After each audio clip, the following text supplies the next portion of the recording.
ஓம்.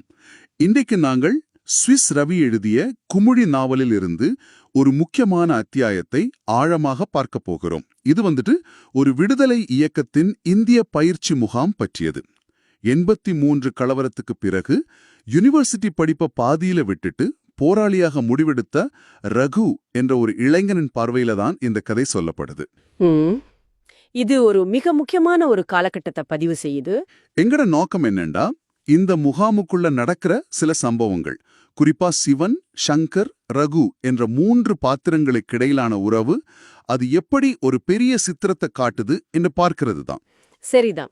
ஒரு புரட்சிகர இயக்கத்துக்குள்ள தனிப்பட்ட பகை, சமூக ஏற்றத்தாழ்வுகள், ராணுவ கட்டுப்பாடு மாதிரியான சிக்கல்கள் எல்லாம் எப்படி வெளிப்படுது என்பதை இந்த ஆதாரங்களின் வழியே நாங்க விரிவாக பார்க்கலாம். சரி, அப்போ கதைக்குள்ள போவோம்.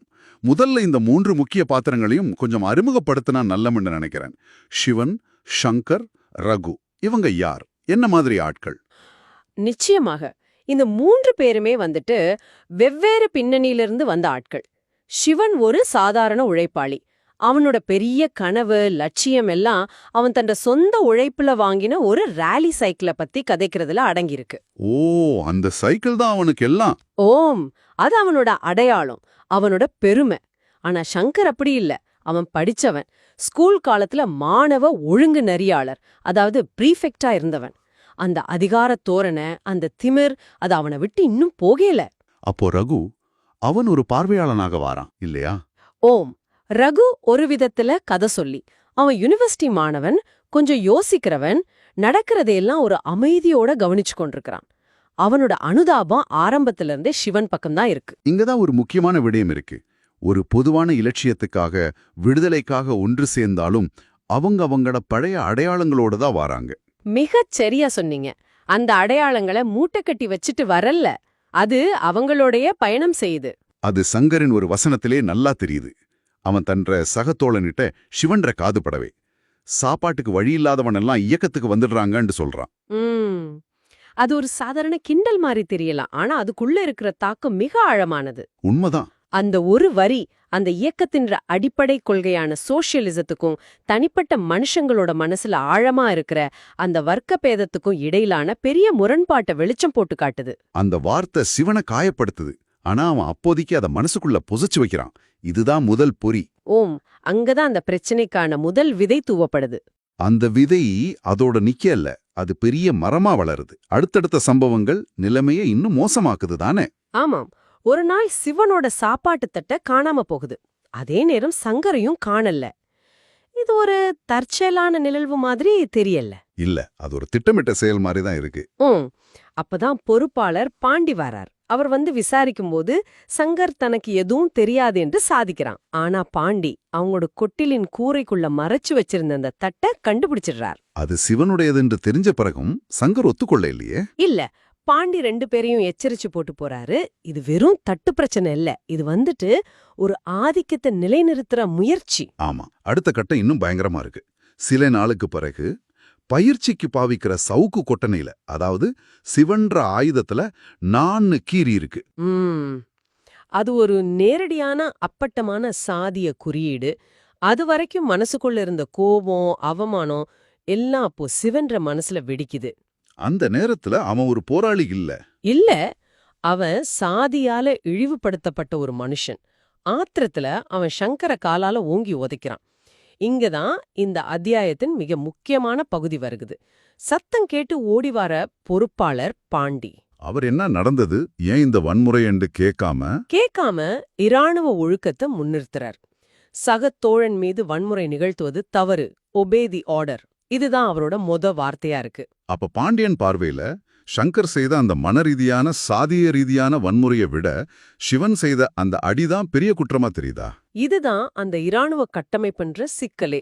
ஒரு இராணுவ அமைப்புல ஒழுங்க கொலைக்கிறது தான் மிகப்பெரிய குற்றம். யார் முதல்ல அடிச்சாங்கன்றதுதான் முக்கியம். ஏன் அடிச்சாங்கன்றது 2ஆம் பட்சம்தான். பாண்டி உடனடியாக சிவனுக்கு உடற்பயிற்சி தண்டனை கொடுக்கிறாரு. அவர் உடல் ரீதியான வன்முறையை மட்டும் கணக்கில் எடுத்து சங்கரின் அந்த நுட்பமான ஆனா மிக கொடூரமான சாதிய வன்முறைய அந்த இடத்துல கண்டுகொள்ள இல்ல. பிறகு தனியா கூப்பிட்டு கதைக்கிறார் தானே? ஓம், பிறகு தனியா கூப்பிட்டு சங்கரை கடிந்து கொள்கிறார். ஆனா அந்த உடனடி தீர்ப்பு, அது அந்த இராணுவ கட்டமைப்பின் தர்க்கத்தின் அடிப்படையில தான் வழங்கப்படுது. இங்கதான் ஒரு விடயத்தை புரிஞ்சு கொள்ள வேணும். என்னண்டு? புரட்சிகர கட்டமைப்புகள் கூட தங்களுக்குள்ள இருக்கிற இந்த சமூக புண்களை எப்படி கையாள்றது என்று தெரியாம ஒழுக்கம் என்ற ஒரே ஒரு ஆயுதத்தை மட்டும் நம்பி இருக்கு. அது சில நேரங்கள்ல நீதிய வழங்குறத விட அநீதிய மூடி மறைக்க தான் உதவுது. சரி, இந்த சம்பவங்கள் எல்லாம் நடக்கும்போது ரகு ஏன் இவ்வளவு தீவிரமா சிவன் பக்கம் நிக்கிறான் என்ற கேள்வி வருது. அவனுக்குள்ள ஏதோ ஒரு பழைய கணக்கு இருக்க வேணும். ஓ, ரகுவின் இந்த நிலைப்பாட்டுக்கு அவன்ற பாடசாலை கால அனுபவம் ஒரு ஆழமான காரணம். 6ஆம் வகுப்புல படிக்கும்போது ஜெயவீர சிங்கம் என்று ஒரு மாணவன் தாழ்த்தப்பட்ட சமுதாயத்தை சேர்ந்தவன் என்றதால வகுப்புல தனியா கடைசி வரிசையில ஒரு வாங்கில இருத்தேனும். ஓ, அப்பவே இந்த மாதிரியான பாகுபாட்டை அவன் நேரடியாக பார்த்திருக்கிறான். ஆமாம், மற்ற மாணவர்கள் எல்லாம் மேச கதிரையில் இருக்க அவன் மட்டும் அப்படி ஒதுக்கி வைக்கப்படுறான். இத பாக்குற ரகுவுக்கு அது ஒரு பெரிய அநீதியா தெரியுது. அவன் தானாவே முன் வந்து ஜெயவீர சிங்கத்தோட அந்த வாங்கில போய் இருக்கிறான். அப்ப டீச்சர் ஒன்னும் சொல்லலையா? அவனுடைய ஆங்கில ஆசிரியை கமலா டீச்சர். அவவுக்கு இது பிடிக்கல. அவ பலமுறை சொல்லியும் ரகு கேட்காததால அதே ஸ்கூல்ல வாத்தியாரா இருந்த ரகுவின்ற அப்பாட்டையே முறைப்பாடு செய்றான். ஓ, அப்ப அவங்க அப்பா என்ன சொன்னார்? அதுதான் இங்க மிக முக்கியம். ஹெட்மாஸ்டர் அறைக்கு ரகுவின்ற அப்பா அழைக்கப்படுறார். எல்லாரும் அப்பா மகனை கண்டிப்பாரண்டி எதிர்பார்க்க, அவரோ மிக அமைதியா அவன் விரும்புற இடத்துல போய் இருக்கட்டும், அது அவன்ற சுதந்திரம் என்று ஒரே வரியில சொல்லிட்டு போயிடுறார். அது அவன்ற சுதந்திரம். அந்த ஒரு வரி ரகுவின்ற வாழ்க்கையை வடிவமைச்சிருக்க வேணும். நிச்சயமாக அந்த வார்த்தைகள் தான் ரகுவின்ற தத்துவார்த்த அடித்தளம். ஒரு தனிமனிதனின் சுதந்திரத்துக்கும் சமூக நீதிக்கும் அவன் கொடுக்கிற முக்கியத்துவத்துக்கு அதுதான் காரணம். இப்ப அவன் சிவனில அந்த பழைய ஜெயவீர சிங்கத்தை பாக்குறான். சங்கரின் செயலில அந்த பழைய அநீதியின் தொடர்ச்சியை காண்கிறான். சரிதான். அதால அவன் சிவன் பக்கம் நிக்கிறது வெறும் அனுதாபத்துல இல்ல, அது ஒரு கொள்கை சார்ந்த நிலைப்பாடு. இந்த அளவுக்கு மன இறுக்கம், பகை, வன்முறை நிறைந்த ஒரு சூழல்ல அவங்களால எப்படி தாக்குப்பிடிக்க முடிஞ்சது? கொஞ்சம் மூச்சு விட ஏதாவது இடைவெளிகள் இருந்ததா? நல்ல கேள்வி.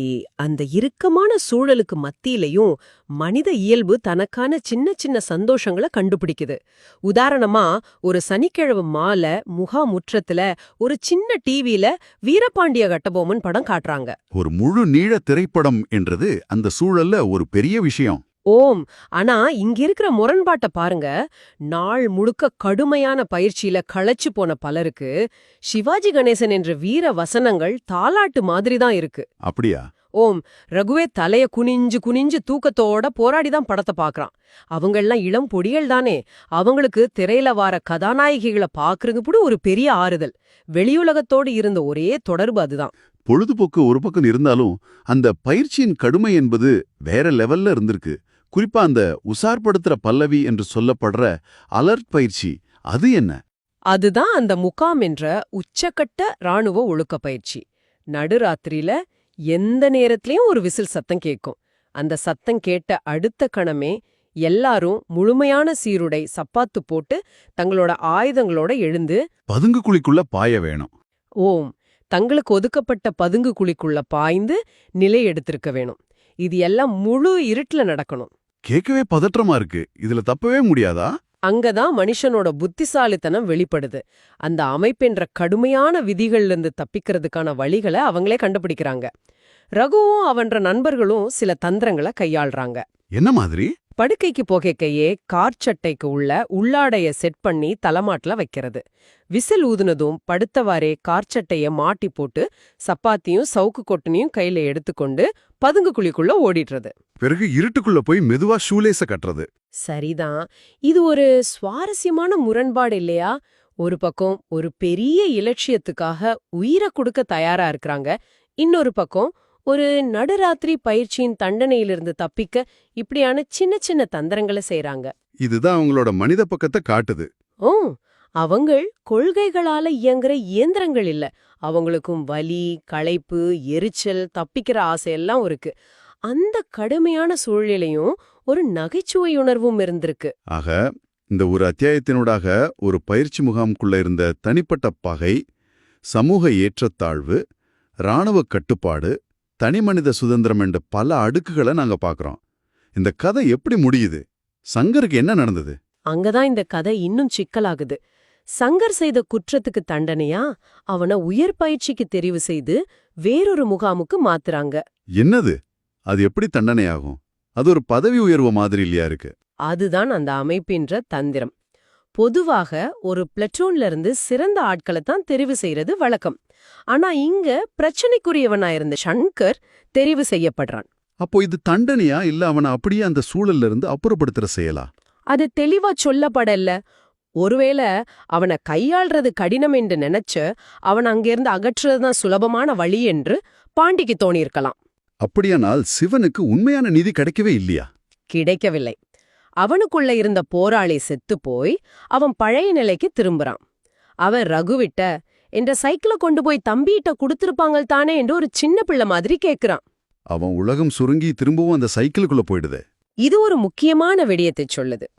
ஒரு பெரிய புரட்சிகர நோக்கத்துக்காக நாங்க ஒன்று சேரும்போது எங்களுக்குள்ள இருக்கிற சாதி, மதம், வர்க்கம் மாதிரியான பழைய சமூக பிரச்சனைகள் எல்லாம் தானாவே மறைஞ்சிடும் என்று ஒரு பொதுவான நம்பிக்கை இருக்கு.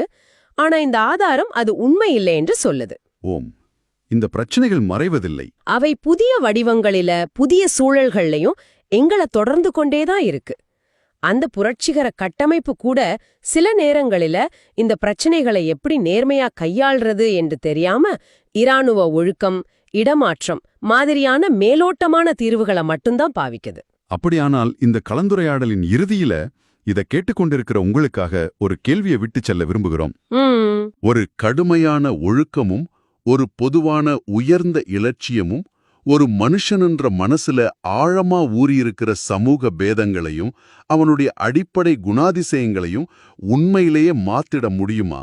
அல்லது அழுத்தம் கூடும்போது, சந்தர்ப்பம் கிடைக்கும்போது அவனுடைய உண்மையான சுயம் எப்படியும் வெளிப்பட்டுடுமா? இத பத்தி நீங்க யோசிச்சு பாருங்க.